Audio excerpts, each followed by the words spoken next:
Alors, bonsoir. Alors, bienvenue, c'est notre deuxième soirée sur les prophètes. Vous avez une feuille bleue. La mienne est blanche, mais elle est aussi bonne. Alors, la feuille bleue vous dit ceci, c'est que c'est notre deuxième rencontre sur le prophète Jérémie, parce qu'il y a trop de choses dans Jérémie, si on veut, il fallait le diviser en deux. Vous allez voir d'ailleurs ce soir.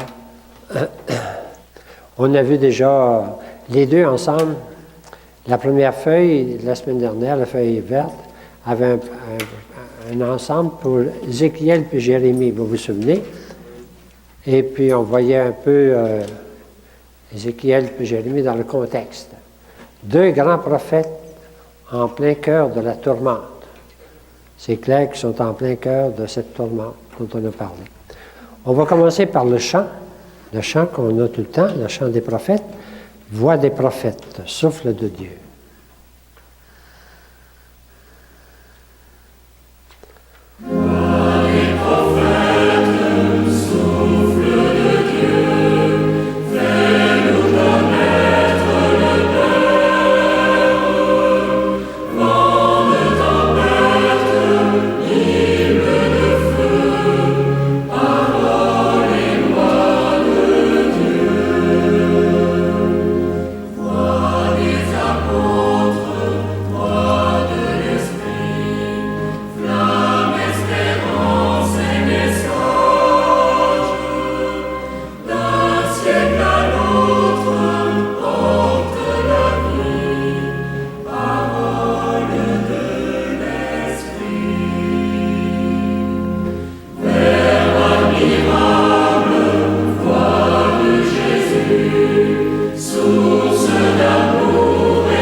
Alors, je reprends rapidement ce qu'on a vu la dernière fois. Des choses rapides, mais vous vous souvenez, je pense bien, les dates principales, faciles à retenir. Il faut avoir quelques repères. David, c'est facile, c'est l'an 1000. Puis 600, je vous ai dit, c'était pas exactement ça. Hein? Mais 600, ça place les choses. 600 avant Jésus-Christ, c'est la grande tourmente de l'exil. Si on va plus loin en arrière avec Moïse, c'est 1250 avant Jésus-Christ. Si on a ces repères-là, on se place à peu près tout le temps dans l'histoire, puis dans la Bible. C'est correct? Je les remets là parce qu'il faut avoir... C'est trois dates à retenir. 1250, 1000, puis 600. Ça va? Et en détail, bien, en 600, c'est détaillé en trois dates, 597, c'est 587 puis 537. 597, le premier exil. 587, 10 ans plus tard, le deuxième exil. Et le retour d'exil, 50 ans plus tard, à 537. Ça, c'est le 6e siècle. Alors, si vous voulez placer les choses, on est en plein dans le milieu, dans l'exil, avec la grande tourmente de l'exil, avec deux grands prophètes, Jérémie et Ézéchiel, au cœur de la tourmente. C'est juste un rappel. Il faut qu'on se place tout le temps. Ceux qui n'étaient pas ici, bien, regardez sur la feuille, vous avez un tableau qui vous dit ça en d'autres mots. Alors, je remets encore quelques images terribles, parce qu'il faut imaginer que c'est vrai. Hein? C'est vrai, ils ont été emmenés en exil de force, avec une armée là, qui s'empare de la ville, qui détruit tout. Alors, on peut imaginer toutes sortes de choses terribles. J'en ai mis juste une image. Et voici le trajet qu'ils ont fait. Une affaire comme 1200 km à pied, en groupe, entouré avec les... Alors, comment est-ce qu'on appelle ça déjà, là? Le croissant fertile. Il ne peut pas passer ailleurs parce que c'est du désert. C'est pas passable. Il faut toujours qu'ils suivent là où il y a de la culture, le croissant fertile. Comme Abraham avait fait, et comme toutes les armées font constamment, il faut toujours qu'ils passent entre l'Égypte et d'un côté, puis Babylone de l'autre côté, il y a un croissant fertile. Il faut toujours l'avoir dans la tête, c'est rien que ça. C'est la seule place qu'ils peuvent passer. Et ils vont partir par là, puis ils vont revenir par là. Ça va? Ça, c'est juste des rappels, hein? Avez-vous des questions, non? Ça va? Vous vous souvenez de ça? Alors, j'avais mis deux textes de Jérémie. Comment Jérémie pleure. Il est au cœur de la tourmente. Un extrait de Jérémie. Mes yeux fondent en larmes, nuit et jour, car un grand désastre frappe la fille de mon peuple. Alors, lui, il le vit comme prophète, mais il le vit aussi comme juif. Celui qui est attaché au temple, à la ville, tout ça. Et alors, il le vit douloureusement. Il va le pleurer, puis il va prier le Seigneur. Seigneur, as-tu donc rejeté Judas pour toujours? Pour l'honneur de ton nom, cesse de nous rejeter. Ne romps pas ton alliance avec nous. C'est juste deux extraits qui nous rappellent comment il a souffert, puis il a prié pour son peuple. Il y a beaucoup d'autres choses dans Jérémie. Alors, voici son portrait. Il n'est pas très gai, mais ça représente à peu près ce qu'on peut imaginer de Jérémie par Michel-Ange. Fait au Moyen-Âge, en tout cas. Ça va? Ça va pour ça? Alors, je reviens à ma feuille ici. C'est notre deuxième rencontre. On a vu sa vocation. On a vu ses oracles. On a vu ses épreuves, toutes les épreuves subies. Et comment on l'a mis partout, on l'a mis dans un cachot, on l'a mis dans une citerne, on lui a fait subir la bastonnade, on l'a mis dans, comment est-ce qu'on appelle ça, le carcan. Et puis, en tout cas, il a subi toutes les épreuves physiques et morales parce que rejeté par son propre peuple, son propre village. Alors, on a tout vu ça, les épreuves subies, et comment les gens se sont attaqués à lui, mais il n'a pas été mis à mort. Alors, il nous reste deux grandes parties à voir de Jérémie.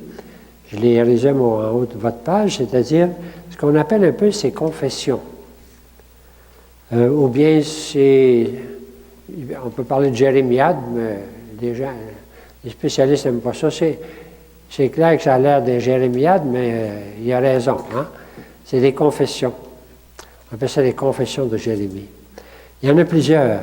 Dans 6 endroits, on trouve des aspects très personnels, où Jérémie va dire ce qu'il sent. C'est le seul prophète, on peut dire qu'il nous révèle un peu ce qu'il sent et qu'il le dit. Alors c'est bien spécial à Jérémie. On ne trouve pas ça dans les autres prophètes. Et une deuxième partie aussi, qui est très belle et plus positive, qu'on appelle la consolation. Une autre partie qui est remplie de promesses. Ah, ça dépasse. C'est un peu comme le deuxième Ésaïe, là, vous vous souvenez, à la fin, qui disait, qui annonçait la fin de l'exil. Lui aussi, il va annoncer la fin de l'exil. C'est la dernière partie de son livre. Alors, ce soir, je vous propose de regarder deux parties, les confessions et puis le livre de la consolation. Est-ce que c'est assez clair? Oui. Comme toujours, je le présente. On le regarde un petit peu, les principaux extraits. J'essaie de prendre des extraits, on se trouve à le lire à l'écran. Alors, tranquillement, parce que lire tout ça. Jérémie, c'est un livre très difficile à lire. Je ne sais pas si vous l'avez feuilleté. Avez-vous fait votre devoir? Ah, bien, j'ai oublié, je devais commencer par ça. Ah, oui. Vous avez fait le devoir?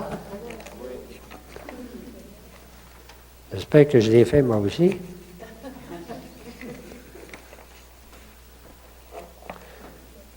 Voyons.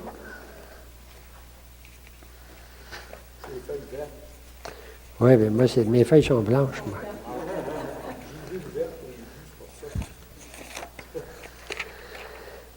Je vais les prendre ici, je pense bien. J'espère que je les ai. J'aimerais ça leur passer avec vous parce que c'est un livre très difficile dans le sens à mettre dans un seul morceau. Hein? C'est pas si facile que ça. Alors, je pense que j'ai peut-être mis ma feuille là-bas parce que moi aussi, je l'ai fait le devoir. Non, je vais prendre là-bas. Vous en êtes une, ça, que je oui. vais prendre là. Je vais la prendre ici. OK. Alors, simplement, ça nous permet de repasser des textes de Jérémie. Il n'y a pas d'unité. On dit qu'il y a peut-être 40 petites parties là-dedans. C'était mis ensemble dans un livre. C'est tout de Jérémie. Avec son secrétaire qui s'appelait Baruch. Alors, mais quand même, ça vient tous de Jérémie. Mais c'était mis ensemble, des oracles de toutes sortes, qui ont été dites à 2, 3 périodes, sous 3 rois, vous vous souvenez de 3 rois. Josias, hein? Vous vous souvenez de lui? Joachim, puis Sédécias. C'est des noms pas faciles à retenir, mais vous avez ça sur votre feuille. Alors, c'est 3 périodes bien différentes. Il y a avant, beaucoup avant, l'exil, vers 640, 620, parce que l'exil, c'est 600. 597. Alors, donc, avant, il y a eu... Ensuite, il y a eu, juste avant, pendant que le roi Joachim était là, pas longtemps, peut-être une dizaine d'années, là, le deuxième roi, juste avant 600. Et puis, troisièmement, bien, pendant que Sédéchias, entre les deux. Bon. Donc, il y a 3 périodes. Il y a loin avant, juste avant, puis pendant. Alors ici, on passe de l'une à l'autre. Parole de Jérémie, l'un des prêtres résidant à Anatoth, son petit village de naissance. Il est dans la tribu le territoire de Benjamin. J'avais fait remarquer, ce n'est pas dans le territoire de Juda. Jérusalem, c'est dans le territoire de Juda, mais juste au nord, le territoire de Benjamin. Ce qui fait qu'il est toujours rattaché, lui, au nord, qui est disparu avec Samarie. Puis il aimerait donc qu'il revienne et que l'unité se refasse. Territoire de Benjamin. Je te connaissais et je t'ai consacré, hein, dès le sein de ta mère. C'est une phrase qui est dite à plusieurs, on la voit ici. J'ai fait de toi un prophète pour les nations. Avant de te façonner dans le sein de ta mère, Bon, est-ce qu'il y a d'autres choses? Ça va? J'ai dit, ah Seigneur, je ne saurais parler, je ne suis qu'un... Ouais, la traduction que vous avez, c'est un jeune. Enfant ou jeune. C'est pas un petit... un enfant de 10 ans quand même. Bon. Alors, le Seigneur étendit la main, il me toucha là. Il me touche la bouche. Hein? C'est différent d'Ésaïe et des autres. Et il met, qu'est-ce qu'il dit? Il me dit, je mets mes paroles dans ta bouche. C'est propre du prophète. Ce n'est pas les paroles du prophète. C'est les paroles de Yahvé, du Seigneur, qu'il a mis dans la bouche. Hein? Alors, je te donne l'autorité pour... Il y a les deux, détruire puis bâtir. Puis en tout cas, il y a 4 verbes, finalement. Que vois-tu, Jérémie? Alors, ça complète un peu sa vocation. Hein? Qu'est-ce qu'il voit? Il voit tout à coup un rameau d'amandier. Amandier, ça veut dire veilleur. Alors, le Seigneur va dire, oui, ça veut dire que je veille sur ma parole puis je vais l'accomplir. C'est un signe, simplement. Une deuxième fois, il va dire, que vois-tu? Là, je vois une marmite ou un chaudron hein, qui bouillonne, qui vient du nord. Et le Seigneur va dire, bien, c'est du nord que vient, hein, c'est du nord que me vient le malheur. Hein? Donc, c'est les 2 petites apparitions ou visions qui complètent sa vocation. On est dans le chapitre 1er.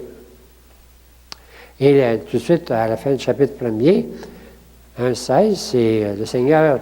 C'est toujours Jérémie qui parle, mais c'est Yahvé qui parle. Quand ils m'ont abandonné, c'est Yahvé qui parle. Ils se sont prosternés devant l'œuvre de leurs mains. Ils se sont fait des idoles. Hein? Ils te combattront, mais ils ne pourront rien contre toi. Hein? Alors, ils m'abandonnent, moi. C'est Yahvé qui parle. Moi, la source d'eau vive. Ils se sont creusés des citernes, lézardées ou fissurées, qui laissent aller de l'eau. De toute façon, des citernes lézardées, hein? Bon, ou fissurées. Et un peu, on sort de chapitre, on s'en va au chapitre 4, puis on dit « Fuyez, pas d'arrêt, car c'est un malheur que je fais venir du nord. Et là, tout à coup, qui se met à souffrir mes entrailles, je me tords de douleur.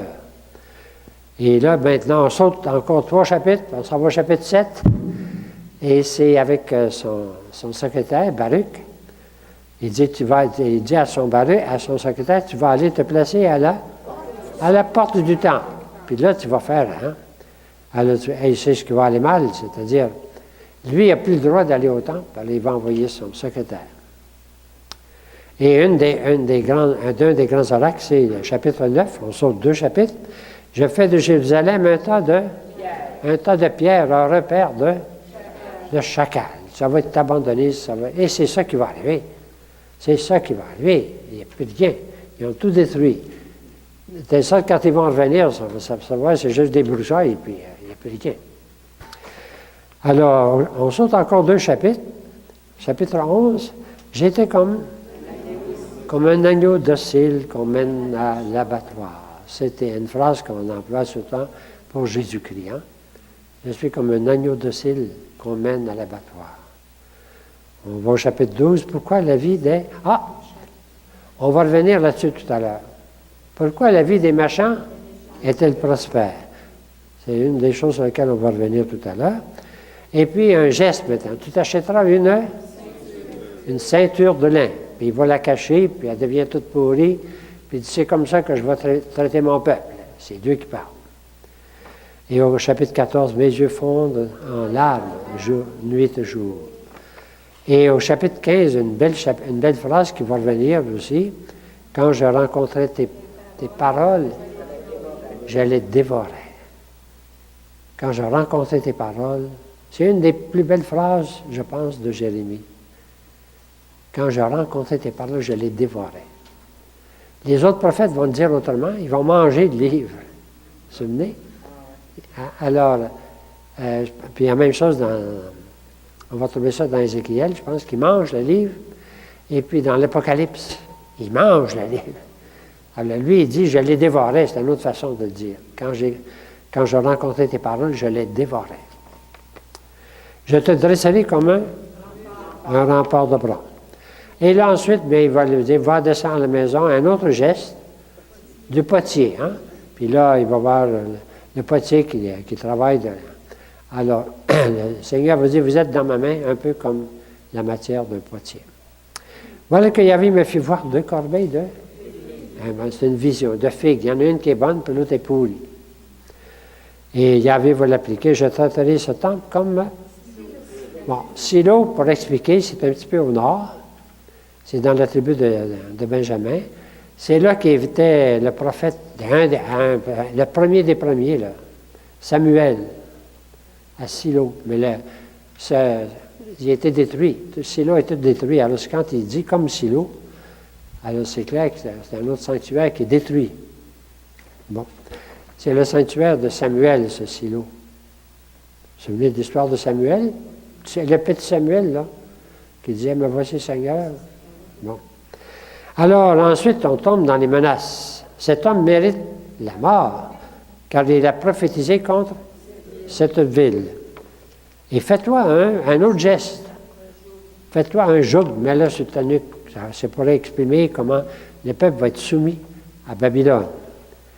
Alors, le prophète Anania, lui enlève le joug puis le brise. Alors, et puis, Jérémie va dire, je vais m'en mettre un joug plus dur, ça va en faire. On saute au chapitre 29. Ainsi parle Yahvé à tous les exilés. On va trouver ça tout à l'heure. Ah oui, c'est un autre. Des fois, je n'ai pas eu le temps de voir trop, mais c'est une phrase qu'on va revoir aujourd'hui. Il parle aux exilés. Ça va être dans le livre de la Consolation. Il va leur promettre de revenir. Bâtissez des maisons, installez-vous, plantez des jardins. Ça, on va tout revenir tout à l'heure. Quand seront accomplis les 70 ans, eh bien, à Babylone, je me souviendrai de vous. Alors, on est déjà dans le livre de la Consolation. Je n'aurais pas dû mettre ça sur cette feuille-là, mais quand même. Correct? Et Jérémie appela qui?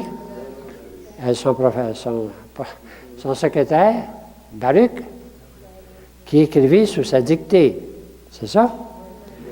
chapitre 36, Jérémie donna cet ordre à Baruch, tu iras, toi, dans le temple. Et le roi prend le livre de Jérémie et il le déchirait, puis il le jetait dans le feu. À mesure qu'il en lisait, il en prenait un morceau, il le déchirait, puis il le jetait dans le feu. Alors Jérémie dit à son secrétaire, on va en écrire un autre. Jérémie sortit de Jérusalem pour aller au pays de Benjamin, chez lui, dans son pays. Ils se saisirent de Jérémie et le jetèrent dans une... Là, cette fois-là, c'est dans une citerne. Et Jérémie s'enfonça dans la vase, dans la boue. Bon, c'était un rappel, la dernière fois, alors toutes les épreuves de Jérusalem. Bon, ça va? On peut continuer maintenant aujourd'hui avec l'aspect plus personnel, les confessions. On a déjà beaucoup. Ce sont des plaintes en prière. Il faut savoir que les plaintes de Jérémie sont des actes de foi. C'est des prières. Il se plaint à Yahvé, mais c'est une prière. Et ça ressemble beaucoup à nos prières. C'est le prophète qui nous ressemble le plus proche de nous autres dans ce sens-là, dans le sens de prière. Alors, c'est poétique en même temps, puis c'est proche des psaumes. On dit qu'il y a beaucoup de psaumes qui viennent peut-être de Jérémie, ou bien il les a imités, ou bien les psaumes l'ont imité, alors les deux. Nous pénétrons à l'intérieur de la conscience d'un prophète pour la première fois. Vous me suivez? Première ligne en haut, confession. En cela, Jérémie innove, introduit une prière personnelle inconnue jusque-là. Avant ça, c'était plutôt impersonnel, même Isaïe, hein? Mais là, tout à coup, ça devient très personnel. Ça, c'est notre prière à nous autres. Nous autres, on prie en Église, mais on prie aussi chacun pour soi, les deux. Alors, ce qui modifie toute la religion, on l'appellera le tutoyeur de Dieu. Il parle à Yahvé, puis il le tutoie. Et puis il a confiance en lui, puis il écrit vers lui, et puis il le prie en même temps. C'est très proche de nos prières. Comme j'ai dit, marqué, en cela, il est très proche de nous, de nos questions. On va voir comment certaines questions qu'il pose sont les mêmes qu'aujourd'hui. Pourquoi? Pourquoi? Hein? De nos cris. Il crie. Et de nos prières, c'est très proche. Hein? Et c'est pour cela qu'on dit qu'elle est à l'origine de bien des psaumes, nos prières. Et en lui, on se reconnaît facilement avec nos questions, nos cris et nos souffrances. Alors, ces questions peuvent être lues à plusieurs niveaux. Comme tout le temps, quand on lit un prophète, on se demande tout le temps qui est-ce qui parle. Eh bien, des fois, on le sent, on le devine tout de suite. Des fois, c'est Jérémie. Puis des fois, c'est Yahvé. Puis des fois, c'est pas ni Yahvé, ni c'est le peuple. Et des fois, ce sont les malheureux de tous les temps. On a l'impression qu'on a le cri de toi est malheureux dans la bouche de Jérémie, souvent. Donc, les quatre s'entremêlent, hein? Bon. Parce que ces prières sont souvent universelles, comme la souffrance du juste et le besoin de comprendre. On voudrait bien comprendre, nous autres aussi, bien des choses. Alors Jérémie dit, pourquoi? Hein? C'est une de ces questions. Alors, je l'ai résumé en quelques phrases, en quelques parties. Il fallait que je trouve une division, parce que ce n'est pas comme ça dans son œuvre, mais on peut diviser 1, 2, 3, 4, 5. Alors, vous voyez, 1, c'est devant les dangers personnels. 2, c'est devant une grande question de foi. 3, c'est une crise de vocation. Il veut lâcher. Et 4, c'est encore plus profond. Il se demande pourquoi est-ce qu'il est né. Pourquoi ma mère m'a-tu mis au monde? Alors là, on entre dans la crise la plus profonde. Pour arriver au 5e, c'est une crise, comme moi j'appelle ça, un reproche d'amoureux, presque une des plus belles pages, chapitre 20. Seigneur, tu m'as séduit et je me suis laissé séduire. Alors là, c'est presque un mystique qui parle. Alors on peut dire qu'il y a plusieurs niveaux de ces confessions. C'est une façon de les dire, de les voir. On va les suivre peu à peu. Correct? Alors, Ce sont des cris qui sont prières. Alors, d'abord les dangers personnels. Alors là, on l'a déjà vu, ça un petit peu. J'entendais les calomnies de beaucoup, terreur de tous côtés, dénonçons-le. Tous ceux qui étaient avec moi guettaient ma chute. Alors, c'est tout plein, là. Les attaques de toutes sortes. Peut-être se laissera-t-il séduire. Nous serons plus forts que lui, nous tirerons vengeance de lui. Alors, il y a tous les mots, là, un peu de danger. Alors, vous aviez la chute, dénonciation, alors calomnie, vengeance, on peut dire, tous les mots sont là. Et même tes frères et la maison de ton père, même eux, la trahison. Donc, on peut dire qu'on a une accumulation de mots qui disent tout ce qui souffre. Et là, il se retourne vers Yahvé. Toi, tu le sais, Yahvé. Souviens-toi de moi. Visite-moi et venge-moi de mes persécuteurs. Reconnais que je subis l'opprobre, un autre mot, pour ta cause. C'est pour toi. Sa prière, Yahvé va dire, tout ce que je subis, c'est pour ta cause. Alors, c'est sa prière en même temps. Alors, son cri monte vers Dieu, à qui il a remis sa cause. J'ai mis ceux dans le numéro 1. Et Yahvé, Sabaoth, qui scrute les reins et les cœurs et le cœur, c'est à toi que je remets ma cause. Une autre belle phrase de Jérémie. Une deuxième qu'il faut retenir. Je remets ma cause à toi. Je la remets à toi. Ma cause, c'est mon avenir, c'est ma... Hein? Je te la remets à toi. C'est à toi que je remets ma cause. Il y a une belle phrase à retenir. Et chantez Yahvé, louez Yahvé, car il a délivré l'âme du malheureux de la main des malfaisants. Yahvé est avec moi comme un héros puissant. Yahvé, il avait dit d'ailleurs, n'aie pas peur, ils ne pourront rien contre toi. Mais il a souffert pas mal, alors il peut crier vers Yahvé. Donc, on a sa vie, ce qu'il vit, hein, à travers, on pourrait dire le premier, les dangers personnels, de toutes sortes, tous les mots sont là. Mais ensuite, il y a une question de foi. Il y a bien des façons de la présenter.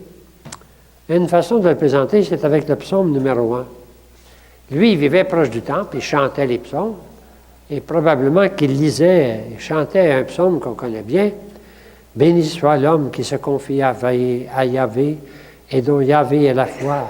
Il ressemble à un arbre planté au bord des eaux qui tend ses racines vers le courant. » Alors, c'est « Béni soit celui qui se confie à Yahvé parce que sa vie va être heureuse. » Hein, sa vie, ses racines vers le courant. Je n'ai pas tout mis, mais on peut dire, ça revient dans les psaumes. Mais j'ai marqué, et pourtant, devant ça, Jérémie va protester. Eh bien, béni soit celui béni soit le bon chrétien, parce qu'il est heureux, puis il est chanceux, puis il a tout, il devrait avoir tout. Mais c'est pas ça. C'est les mauvais. Comment ça se fait qu'ils prospèrent, eux autres? Comment ça se fait que... Hein? C'est notre question d'aujourd'hui. Alors qu'on chante le beau psaume, qu'on dit « Béni soit ceux qui suivent la foi », parce qu'ils sont remplis de bonheur et de toutes sortes. Mais c'est bien de valeur. Regarder le monde, c'est pas ça pantoute. Et c'est lui aussi, regarder l'entour, puis dit « Donc, une question dans sa foi. Je parlerai avec toi de questions de droit. » C'est comme s'il faisait un procès avec. Pourquoi la voie des méchants est-elle si prospère?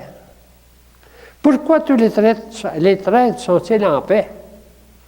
Comment ça se fait que c'est eux qui ont l'air d'avoir la meilleure dans le monde? Nous autres, on a une réponse facile, hein? Dans le ciel, tu sais. C'est trop facile. Mais quand même, nous autres, on croit à la résurrection. On croit à la vie éternelle. On croit au jugement final. Mais eux autres, ils n'étaient pas arrivés à cette idée-là. On a de la misère à penser à ça, mais eux autres, il n'y avait pas encore cette vision de la vie éternelle. Alors, c'était la vision de la vie. Non, ils vont arriver seulement avec, dans 2-3 siècles, à cette vision de la résurrection des corps, telle à laquelle on croit aujourd'hui. Avec Jésus-Christ, ça va être clair. Mais à ce moment-là, eux autres, ils croyaient. Tout le monde s'en allait dans le Shéol en bas, puis ça va pas. C'était un Shéol, c'est sous terre. Quand on dit que Jésus-Christ est descendu dans les enfers, c'est ça, les enfers, c'est le Shéol. Tout le monde s'en va là. Puis alors, comme ils n'espéraient pas beaucoup plus que ça, ils espéraient dans la vie, comment ça se fait que c'est les méchants qui l'emportent? Alors, pour eux, c'est une grosse question. Nous autres, notre réponse, c'est des fois, elle est trop facile. Ah bien, dans le ciel, ça va, tu sais, ça va se réparer. Mais ça reste quand même que, comment ça se fait que le mal est si répandu dans le monde? On a des questions très profondes aujourd'hui encore, un peu comme ça. Alors, dit que Jérémie les a posées déjà avec d'autres. On va le voir avec Job, si jamais vous venez après Noël. Alors, c'est les questions des grands, hein, des prophètes, puis aussi des sages. Parce qu'ils ne croyaient pas, ils ne pouvaient pas encore voir, pas c'est une question de croire, c'est une question de... Il n'y avait pas encore cette vision de la résurrection des morts. Les morts, tout le monde s'en allait dans le Shéol. Donc, c'est aujourd'hui qu'il faut en profiter. Alors, c'est une question dans sa foi. Avec tant d'autres au temple, il a chanté « Heureux celui qui met sa foi dans le Seigneur ». Alors, comment se fait-il que les méchants l'emportent? Pourquoi la voie des méchants est-elle prospère dans cet horizon terrestre? Jérémie interroge son Dieu et semble lui faire un procès. C'est Yahvé, comment ça se fait que tu laisses faire ça? Si vous n'avez pas posé cette question-là à Dieu aujourd'hui, vous pouvez commencer à y poser. Comment ça se fait que Dieu laisse faire ça? C'est la première question qu'il pose. Comment ça se fait qu'il laisse faire ça? On trouve chez lui beaucoup de nos questions d'aujourd'hui et de nos pourquoi. Vous n'avez pas de pourquoi de même? Moi, j'en ai beaucoup. J'en ai beaucoup. La souffrance, on achète les souffrances. Bien, nous autres, on met ça sur la croix, voyons, on en trouve peut-être une bonne raison spirituelle. Mais comment ça se fait que Dieu est maître de toutes choses? Dieu est maître de toutes choses. Puis les autres aussi croyaient à ça. Comment ça se fait qu'il laisse faire ça? C'est la liberté de les gens sont libres. Nous autres, on a des bonnes raisons, mais lui, il n'avait pas. Puis on n'a pas des si faciles que ça. Alors, comment ça se fait que Dieu est maître de toutes choses? Yahvé est maître de toutes choses, maître de toutes les nations. Alors donc, il y a une question de foi qui paraît déjà là, dans la Bible, 600 ans avant Jésus-Christ. C'est nos questions là. C'est ça que je voulais faire. Ça va pour le numéro 2? On passe au numéro 3, c'est encore... Alors là, il veut lâcher, hein? Ah oui, je n'ai pas fini. Yahvé, je parlerai, il lui fait. Il dit, pourquoi, hein? Pourquoi? Les traîtres sont-ils en paix? Ils vont bien, ils portent du fruit, tu es près de leur bouche, mais loin de leur rein. Tu les plantes, puis ils s'enracinent. Comment ça se fait? Alors l'autre, ensuite, le numéro 3, c'est une crise de vocation. Alors, il veut tout lâcher. Mais avant de tout lâcher, j'ai repris la belle parole de tout à l'heure. Quand je rencontrais tes paroles, je les dévorais. Et elles faisaient ma joie et les délices de mon cœur. C'est une des plus belles de Jérémie. J'ai retenu rien que celle-là. Ça a l'air d'être beau, hein? C'est beau, hein? Mais ça ne finit pas là. Mais la parole de Yahvé a été pour moi une source d'opprobre et de moquerie tous les jours. J'ai aimé ta parole, mais ta parole a été pour moi une source d'opprobre et de moquerie continuelle. À longueur de journée, je suis en but à la raillerie. On trouve encore tout ce qui est subi, là. Tout le monde se moque de moi. Chaque fois que j'ai à parler, je dois crier et proclamer violence et dévastation. Lui, c'est un homme doux, tout simple, un enfant au début, hein? Mais il est obligé de crier désolation, puis violence, ça y va pas du tout. Alors c'est ça qui le fait souffrir. Et c'est ça qui fait qu'il aimerait bien arrêter et lâcher. Une crise de vocation. Pourquoi ma souffrance est-elle sans fin, ma blessure incurable? Serais-tu pour moi comme une autre belle phrase, un ruisseau décevant, aux eaux intermittents? Ça dépend des traductions. C'est la traduction qu'on a ici, mais c'est une autre belle image que je trouve très belle. Vous avez déjà marché dans la nature à quelque part, vous avez soif, puis vous savez qu'il y a un ruisseau, puis il n'y a pas d'eau. C'est ça, hein? C'est ça qu'il vit. Hein? Tu es comme une source intermittente ou un ruisseau décevant. Je pensais aller à la mine désaltérée. Il n'y a pas d'eau. Mais il faut avoir vécu dans la nature pour comprendre ça. Lui, c'est un homme de nature. Vous comprenez l'image? Un ruisseau décevant. Il ne coule pas. Il n'y a plus rien. Aux eaux intermittentes. Et je dois crier sans cesse violence et pillage. La parole de Dieu en lui, c'est violence et pillage. Ça n'y va pas du tout. Je me disais alors, je ne penserai plus à lui. Je ne parlerai plus en son nom. Crise de vocation. Il lâche.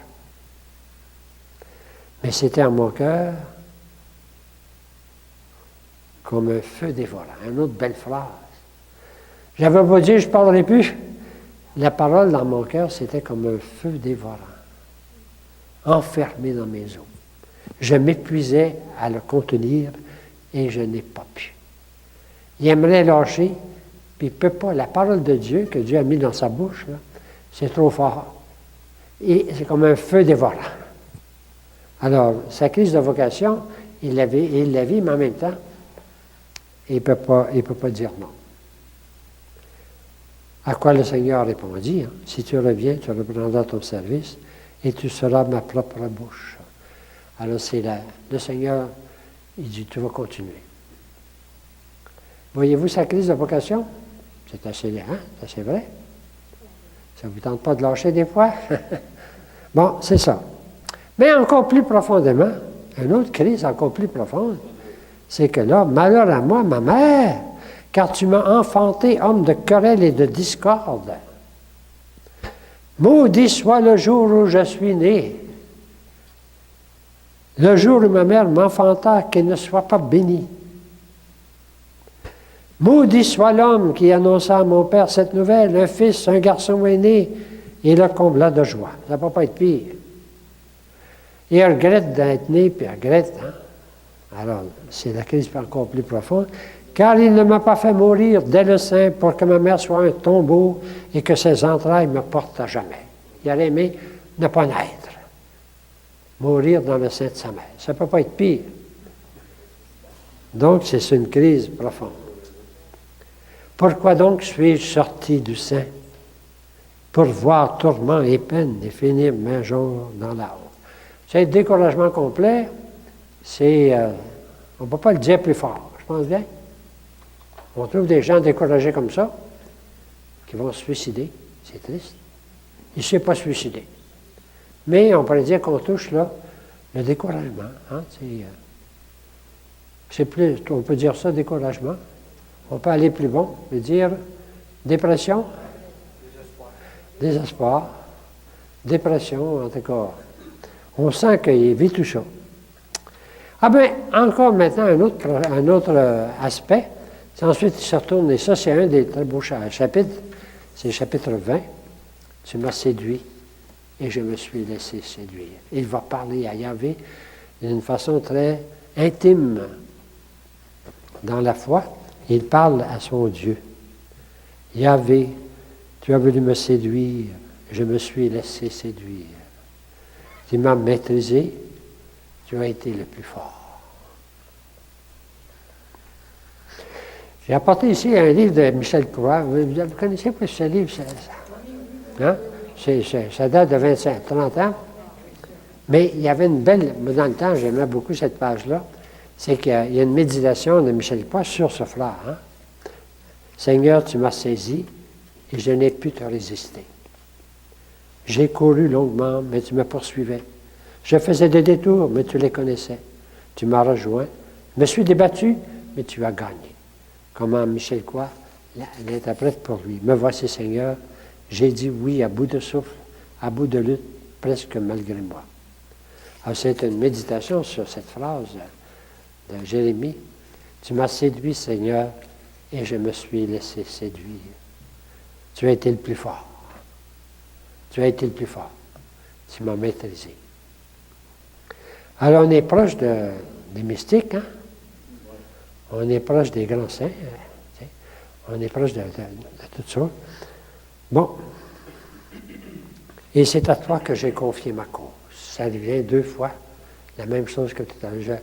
Tu m'as séduit, je me suis laissé, alors je remets tout entre tes mains.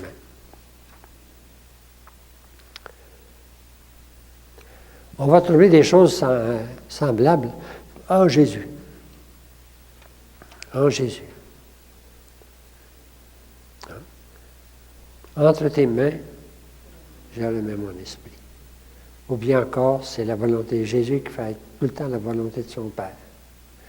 Et Jésus qui va dire à un moment, un psaume que Jérémie a dit, probablement, alors pourquoi Seigneur m'as-tu abandonné? Alors c'est avec Jésus et Jérémie, on est très proches. Et voilà. J'ai fait le tour un peu de ces confessions. Je ne sais pas si vous sentez qu'on entre dans le cœur de quelqu'un beaucoup que les autres prophètes et que c'est à la fois un mystique, à la fois un humain qui souffre, puis en même temps qui est tellement... Il ne peut pas abandonner. Il aimerait donc abandonner, mais il ne peut pas. La force de Dieu en lui est trop forte. Tu m'as séduit et je me suis laissé séduire. Il y a beaucoup de saints qui pourraient dire cette phrase, mais nous autres aussi. Voilà la première partie. Ça va? On va se reposer quelques minutes. Alors, vous tournez la page et on va trouver le livre de la consolation. C'est comme ça qu'on l'appelle. Chapitre 31, 32, 33, oui.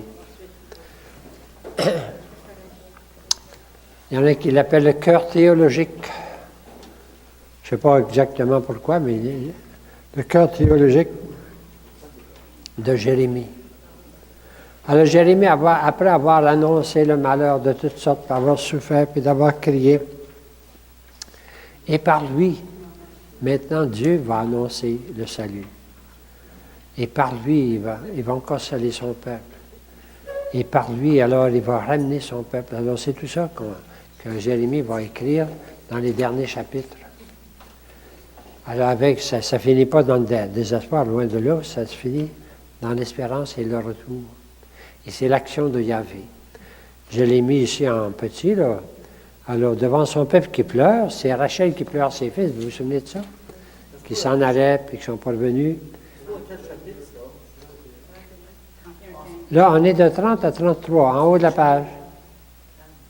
De 30 à 33. Correct? Alors, ce qui est important à remarquer, c'est que c'est Yahvé qui va agir et qui parle. Là, maintenant, la parole de Yahvé passe par Jérémie. Mais ce n'est plus Jérémie qui se plaint, là. C'est Yahvé qui parle à son peuple, là.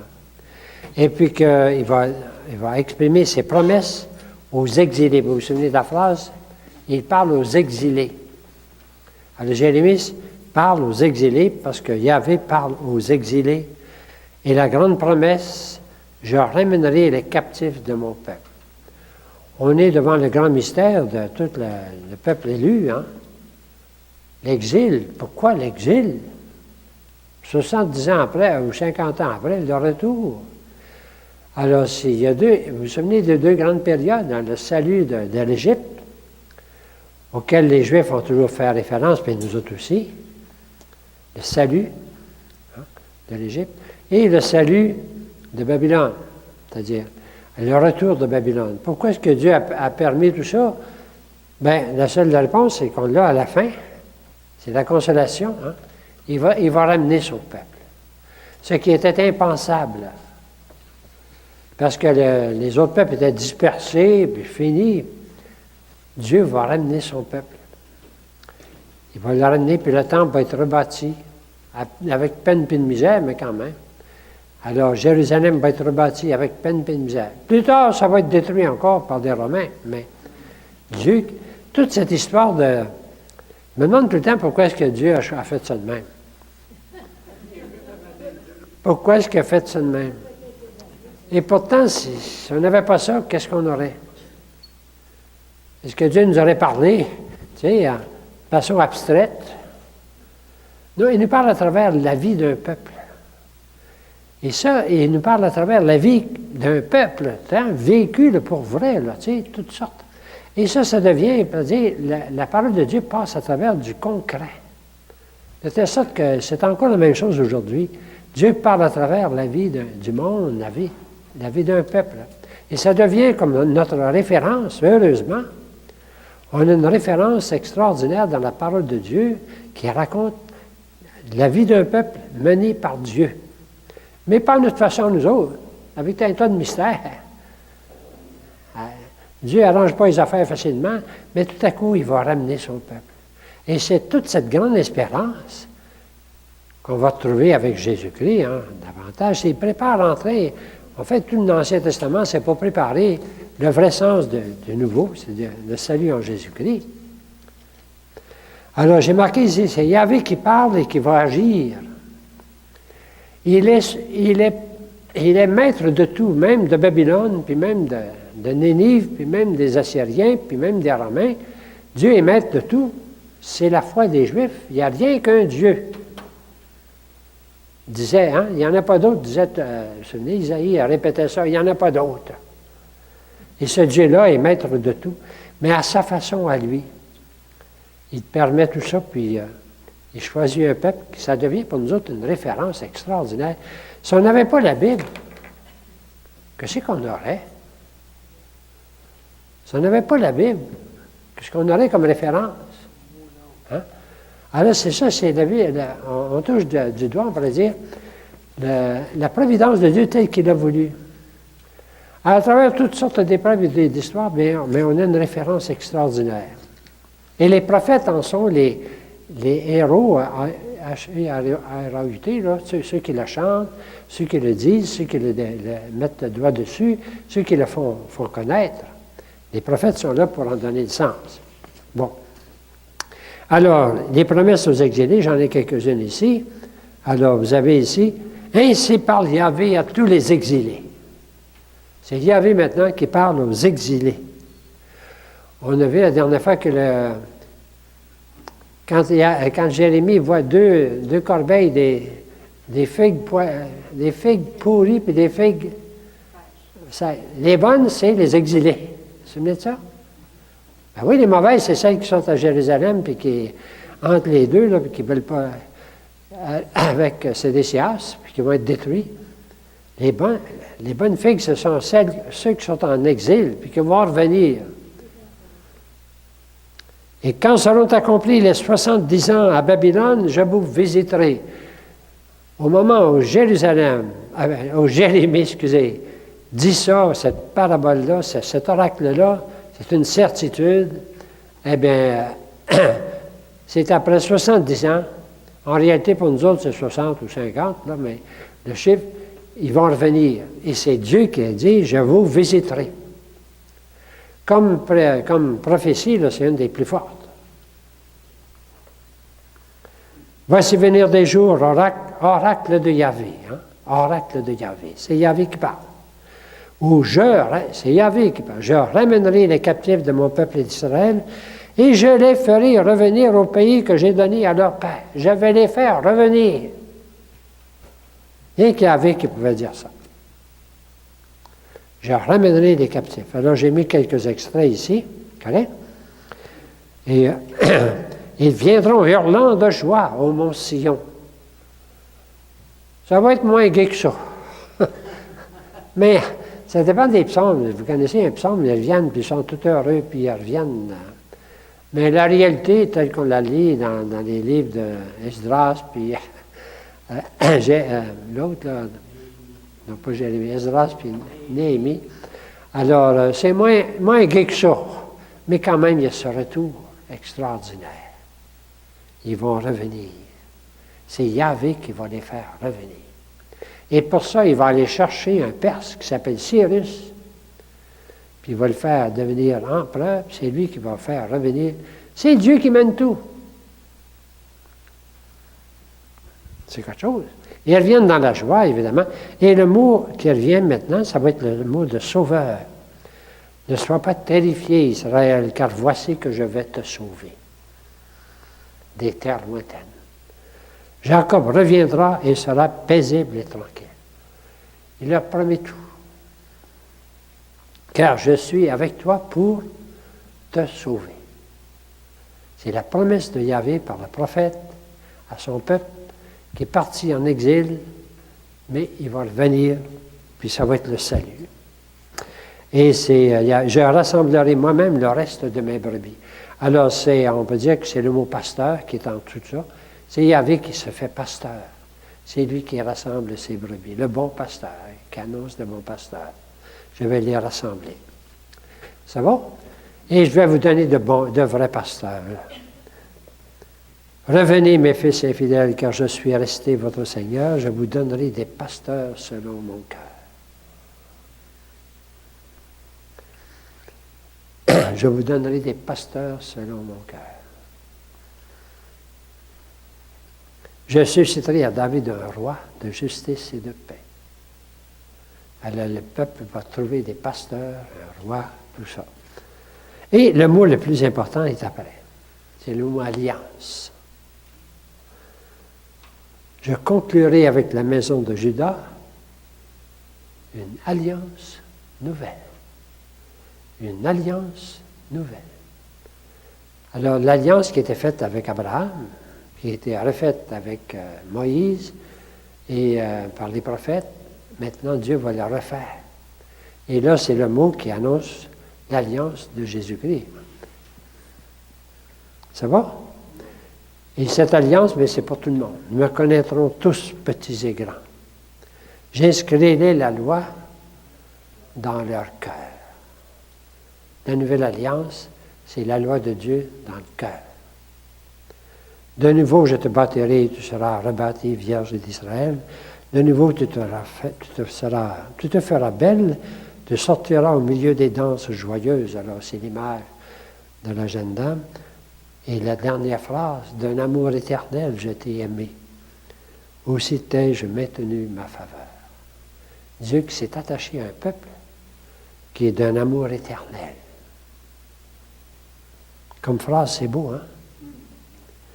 J'aimerais vous lire quand même quelques extraits du cardinal Martini. Il médite beaucoup, je vous avais dit, toute une retraite à des prêtres, et à quelques évêques qui étaient là aussi, sur Jérémie. Et comment il commente le livre de la Consolation. Alors, il dit, ici l'Ancien Testament atteint son sommet et vient jusqu'à nous. Le Nouveau Testament a fort bien saisi qu'il s'agira de paroles essentielles. La nouvelle alliance. On dit à chaque messe, ceci est le calice de mon sang, le sang de l'alliance nouvelle et éternelle. Nouvelle alliance. De l'alliance nouvelle et éternelle qui sera versée pour vous et pour la multitude en rémission des péchés. Et ça, c'est le cœur de notre foi, ça. Une alliance nouvelle et éternelle qui sera versée pour vous et pour la multitude en rémission des péchés. C'est le cœur de notre foi. Alors, les premiers chrétiens le savaient par cœur. Et l'Épître aux Hébreux les cite intégralement. C'est la citation la plus longue de l'Ancien Testament dans le Nouveau. Vous la connaissez presque par cœur. Voici venir des jours, oracle de Yahvé, où je conclurai avec la maison d'Israël et la maison de Juda une alliance nouvelle. Non pas comme l'alliance que j'ai conclue avec leur père, le jour où je les ai pris par la main pour les faire sortir du pays d'Égypte. Mon alliance qu'eux-mêmes ont rompue bien que je fusse leur maître. Oracle de Yahvé. Mais voici l'alliance que je conclurai avec la maison d'Israël après ces jours-là. Oracle de Yahvé. Je mettrai ma loi au fond de leur être et je l'écrirai sur leur cœur. Alors je serai leur Dieu et ils seront mon peuple. Ça, c'est la citation de l'Épître aux Hébreux. Hein? Ils n'auront plus à instruire chacun son prochain, chacun son frère, en disant « Ayez la connaissance de Yahvé, car tous me connaîtront, des plus petits jusqu'aux plus grands, parce que je vais pardonner leurs crimes et ne plus me souvenir de leurs péchés. » C'est la citation la plus longue de l'Ancien Testament dans le Nouveau, dans l'Épître aux Hébreux. C'est le cœur de la Nouvelle Alliance. C'est pris dans Jérémie, ça vient ailleurs, mais on sent qu'on est proche ici. Lorsqu'il dit, par exemple, je conclurai avec la maison de Juda une alliance nouvelle. Ils me connaîtront tous, j'inscrirai ma loi dans leur cœur. Et le reste. Et d'un amour éternel, je t'ai aimé. Alors, nous avons la solution de tout l'Ancien et le Nouveau Testament, annoncé par Jérémie et réalisé en Jésus-Christ. Ça va pour ça? C'est le cœur, le livre de la consolation. Et je lis quand même le numéro 3 ici, c'est une nouvelle alliance. Pour la première fois, le Nouveau Testament, alors, ou ce qu'on appelle le Nouveau Testament, la nouvelle alliance. Hein?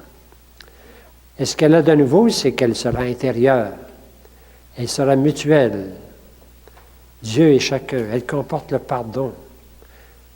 Quand on dit, voici le calice de mon sang, le sang de l'alliance nouvelle et éternelle, qui sera versé pour vous et pour la multitude en rémission des péchés. Le pardon fait partie de l'alliance nouvelle. D'où les promesses de vrai bonheur, de juste, comme un arbre planté, mais là, ça va se réaliser, des vrais pasteurs et d'un vrai roi, qui sera Jésus-Christ. Alors, c'est numéro 4, Jésus vient tout confirmer et accomplir. Chacune des paroles de l'Eucharistie prennent un sens profond. Alors, c'est pour ça que je le répétais, quand on célèbre l'Eucharistie, on célèbre le cœur de la foi chrétienne et le mystère de la foi chrétienne dans lequel on est englobé. C'est pas juste quelque chose d'extérieur. On est englobé dans ce mystère-là.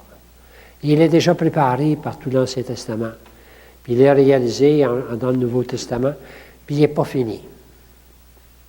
Il est toujours en... Hein? Il n'est pas fini. Il est loin de là. Mais il est... Hein? Alors, c'est... bon. Alors, c'est ce que je voulais dire ici. Je l'ai dit en d'autres mots tout à l'heure, l'Eucharistie, les paroles du cœur de l'Eucharistie. L'alliance nouvelle et éternelle qui sera versée pour vous et pour la multitude en rémission des péchés. Alors, tout ce qui est annoncé par les prophètes se réalise en Jésus. On peut dire un lien avec les psaumes aussi. Alors, on pourrait citer beaucoup de psaumes. Il y a un livre qui existe, Jérémie et les psaumes, je ne l'ai pas apporté ici.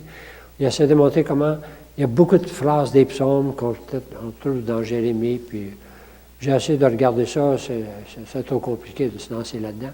Mais on connaît les psaumes et on sent que beaucoup de psaumes sont presque les paroles de Jérémie. Alors, est-ce que ça vient de Jérémie dans les psaumes ou des psaumes dans Jérémie? Tu sais? Les psaumes ont été composés pendant des centaines d'années. Mais il y a un moment fort où ça a été composé, c'est peut-être au moment de l'exil. Tu sais? N'oubliez pas que la Bible était composée au moment de l'exil. Et les psaumes ont été... Ensuite, quand ils sont revenus, bon, alors, c'est tout ça qu'on cueille dans la Bible, dans l'Ancien Testament. Les liens avec Jésus, bien, sa personne annonce Jésus, prépare le serviteur souffrant. Jésus va citer un psaume proche de Jérémie dans sa passion, « Seigneur, Seigneur, pourquoi m'as-tu abandonné? » Comme lui, il remet sa vie entre les mains du Père. Et c'est à travers le sens profond de la souffrance rédemptrice que Jérémie prépare Jésus. Il est le juste souffrant. Toute sa vie est comme l'annonce de Jésus. Alors, Jérémie présente donc un Dieu familier, proche, et un Dieu qui souffre avec lui. On raconte la fin dernière. Bon, si jamais vous voulez aller voir comment ça se termine, au chapitre 42-44, on raconte, ce n'est plus Jérémie qui parle, mais on raconte, ça doit être son secrétaire, la fin, comment il est amené en Égypte, malgré lui. Puis il continue à faire des oracles en Égypte, mais on le perd de vue. Il n'était plus important. Sa parole est restée et elle a continué à consoler les exilés. Et les exilés ont continué à méditer sa parole pendant 70 ans. Alors, il n'y a pas rien que lui. Il n'y a pas rien que lui. Il va y avoir Ézéchiel, puis il y a aussi le deuxième Isaïe. 3 prophètes qui sont là pour que les exilés puissent garder l'espérance jusqu'au bout puis revenir. C'est quelque chose, hein? Alors, moi, c'est tout ce que j'ai ici, là. Je vous propose d'écouter 2 textes, oui? Dans la table de matière, là, à la fin, on trouve dans l'Ancien Testament Baruch et la lettre de Jérémie. Qu'est-ce que ça veut dire ensemble qu'ils nous mettent juste avant le Nouveau Testament? Ça dépend des Bibles. Où on place, il y a certains livres, les Bibles protestantes ne les placent pas tout à fait à la même place que les... si vous avez la Bible de Jérusalem, vous ne les trouvez pas, certains textes, pas tous à la même place. Parce que les protestants n'acceptent pas certains textes. Ils les mettent comme les deutérocanoniques qu'ils appellent. Nous autres, on les accepte. Et la lettre de Jérémie, c'est une lettre qui fait partie, elle est racontée, là. Elle est écrite, elle est racontée comme, voici ce qu'il a écrit. On l'a dans la Bible. Mais Baruch, il faut faire attention, c'est pas le prophète Baruch. Okay. C'est pas le secrétaire de Pas supposé. Les spécialistes disent que c'est pas le même. Moi, je ne peux pas jurer de ça. Il faut écouter, il faut analyser beaucoup de choses. Alors, si vous voulez, on va écouter 2 textes. Ça va? Le premier, c'est un extrait des Confessions, le chapitre 20. J'aimerais commencer au verset 7, mais mon enregistrement commence au verset 1. Alors, je suis obligé de commencer au verset 1, c'est correct? Le verset 1, c'est la chicane avec, si je me souviens bien, la chicane avec un faux prophète, là. Alors, c'est correct? Mais c'est quand même, c'est là que Jérémie va dire, tu m'as séduit. Je me suis laissé séduire. Alors, si vous voulez, écoutez pas trop fort les 7 premiers versets. Je ne peux pas commencer autrement. Mais quand ça commence au numéro 7, vous avez la traduction. Est-ce que ça va? On écoute de 1 à 18. C'est-tu 18 que j'ai mis? Oui. On a un extrait des Confessions de Jérémie. Le deuxième extrait sera un extrait de consolation. On commence par le premier.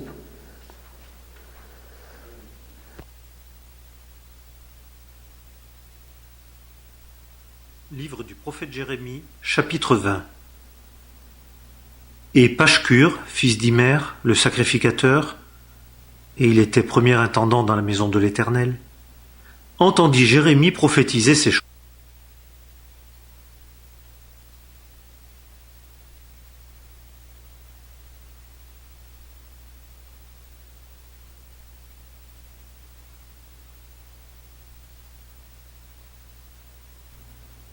Livre du prophète Jérémie, chapitre 20.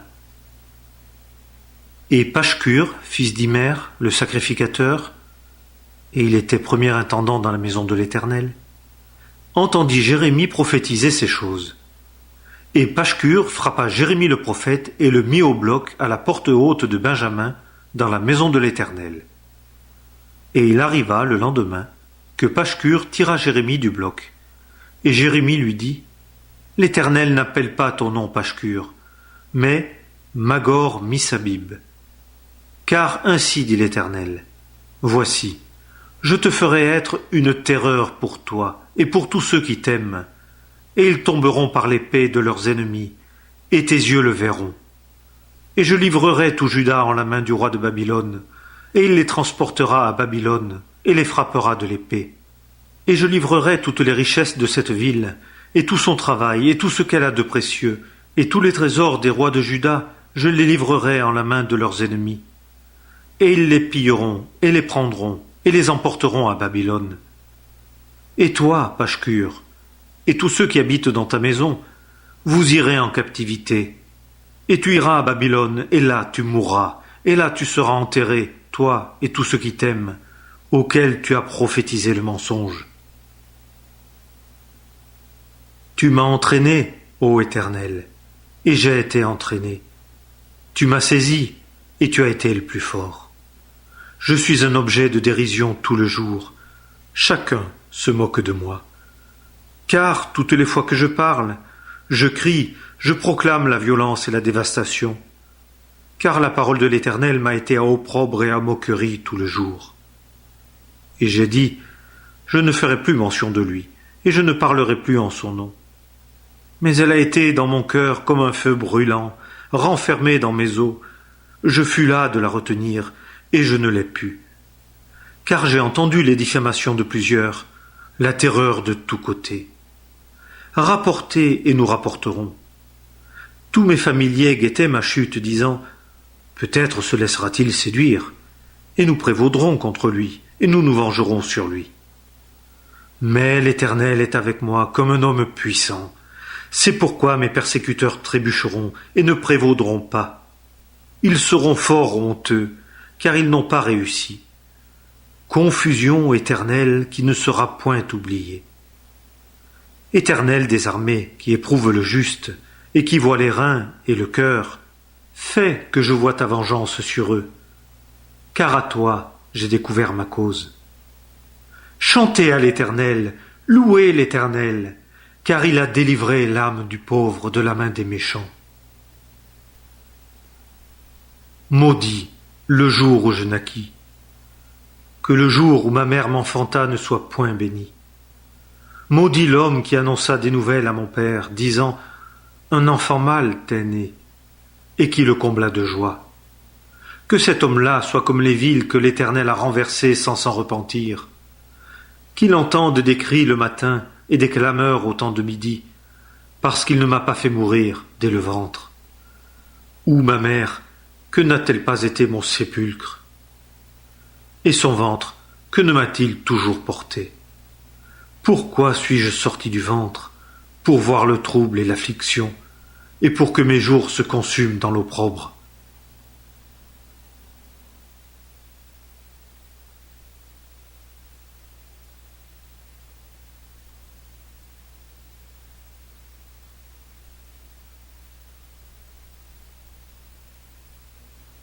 Livre du prophète Jérémie, chapitre 31. En ce temps-là, dit l'Éternel, je serai le Dieu de toutes les familles d'Israël, et ils seront mon peuple. Ainsi dit l'Éternel, le peuple des réchappés de l'épée a trouvé grâce dans le désert, je m'en vais donner du repos à Israël. L'Éternel m'est apparu de loin, je t'ai aimé d'un amour éternel, c'est pourquoi je t'attire avec bonté. Je te bâtirai encore, et tu seras bâti, Vierge d'Israël. Tu te pareras encore de tes tambourins, et tu sortiras dans la danse de ceux qui s'égaient. Tu planteras encore des vignes sur les montagnes de Samarie. Les planteurs les planteront, et en mangeront le fruit. Car il y a un jour auquel les gardes crieront sur la montagne d'Éphraïm, levez-vous, et nous monterons à Sion, vers l'Éternel notre Dieu. Car ainsi dit l'Éternel, exultez d'allégresse au sujet de Jacob, et poussez des cris de joie à la tête des nations. Faites éclater la louange, et dites, Éternel, sauve ton peuple, le reste d'Israël. Voici, je les fais venir du pays du nord, et je les rassemble des extrémités de la terre, et parmi eux, l'aveugle et le boiteux, la femme enceinte et celle qui enfante, tous ensemble, une grande congrégation. Ils retourneront ici. Ils viendront avec des larmes, et je les conduirai avec des supplications. Je les ferai marcher vers des torrents d'eau par un chemin droit. Ils n'y trébucheront pas, car je serai pour père à Israël. Et Éphraïm sera mon premier-né. Nations, écoutez la parole de l'Éternel et annoncez-la aux îles éloignées. Et dites, celui qui a dispersé Israël le rassemblera et le gardera comme un berger son troupeau. Car l'Éternel a délivré Jacob et l'a racheté de la main d'un plus fort que lui.